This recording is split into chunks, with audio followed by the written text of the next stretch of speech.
Today's video is entitled, There's Nothing to Wait For. There's nothing to wait for in your journey. In the sense that this isn't about rushing. This isn't about attempting to get somewhere. This is not an encouragement. This is not a prescription to take more action or less action. It's simply a reminder that there's nothing to wait for. Whether you're in the fast moments or the still moments, both are equally valuable. Everyone's journey is nuanced by different themes, but there's something general that I think that happens between all of us that we can all share as a collective experience, which is sort of the ebbs and flows of life and reality, which is that things tend to come in waves. For example, there are often moments of stillness, or we could say moments of normalcy, and then pockets of where new manifestations come together and converge.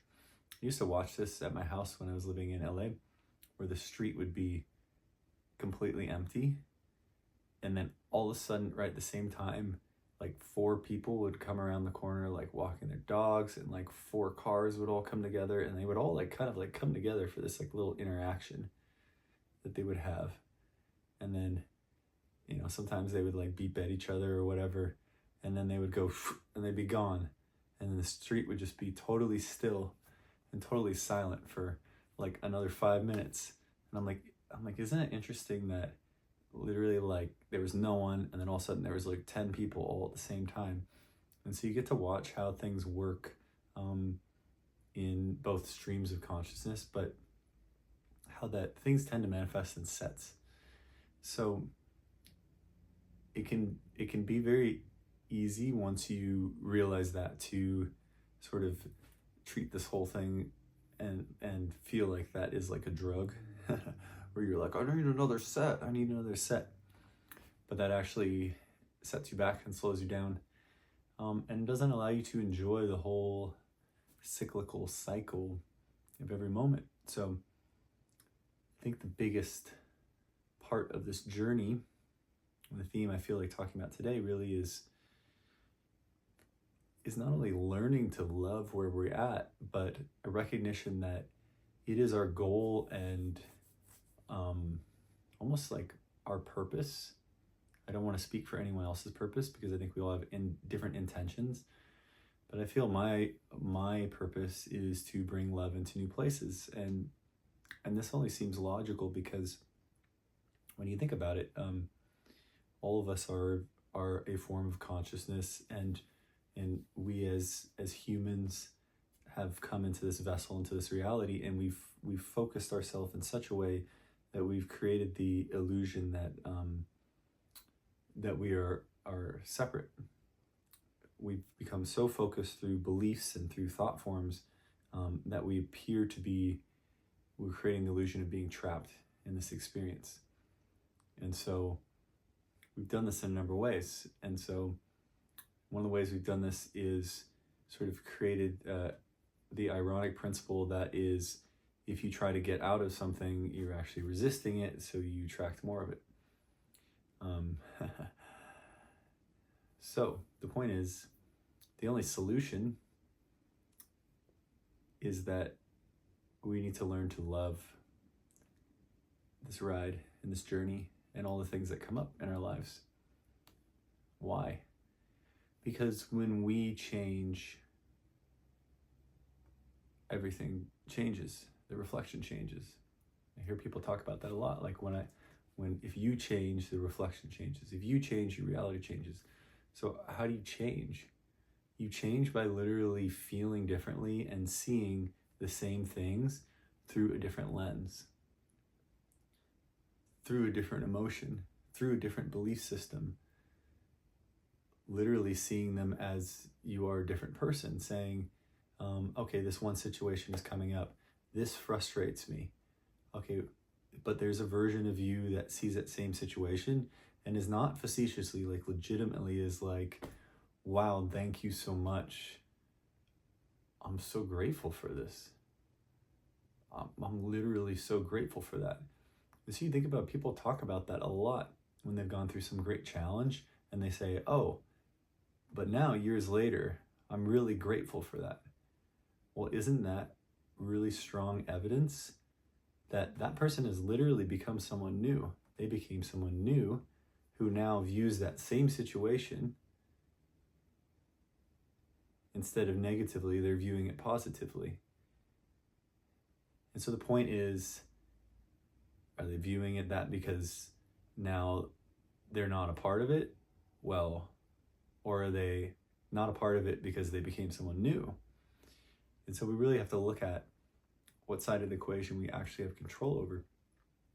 And so the point is, what if the whole game is instead of trying to change things or get somewhere new or try to change something outside of ourselves? So everyone says we need to change within ourselves. So how do we do that? We literally view the same things in our life from a new perspective. So what if that became our only singular goal, at least for a time, and we became masters of that skill? We became masters of the skill of viewing what's happening in our reality through the lens of love. Then, literally by default, that reality would have to shift. It would have to, based on the laws, based on these principles that people talk about. This is something that we've all experienced, and was just, the evidence of that was just given in the last example. Of course, that's, sort of like anecdotal, but I think you get the point. So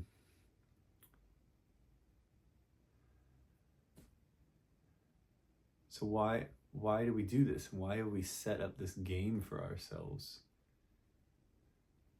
I think because if you think about the I am presence and our consciousness and whatever we are on a grander scale, feeling so connected and so loved, how do you feel, or what do you want to do when you feel so loved and so connected? You feel inspired, and you feel inspired to take that love and share it. So it's almost like the human experience is the ultimate version of that.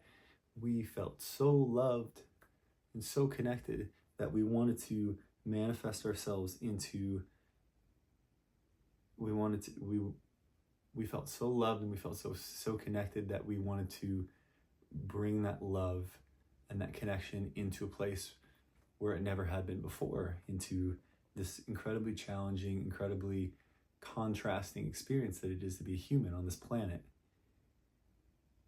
And what a beautiful thing. So that actually gives us the answer, which is that if this journey is actually infinite, yes, of course, our bodies can pass away at some point, but us as beings are infinite.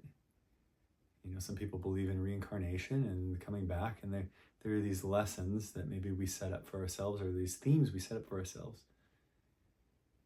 But it isn't actually about doing anything about them necessarily initially, as much as it is about viewing them through a different lens, viewing them through the lens of love. Because if we really view them through the lens of love, that's the only form of completion. So how do we complete different themes and different challenges that come in our life?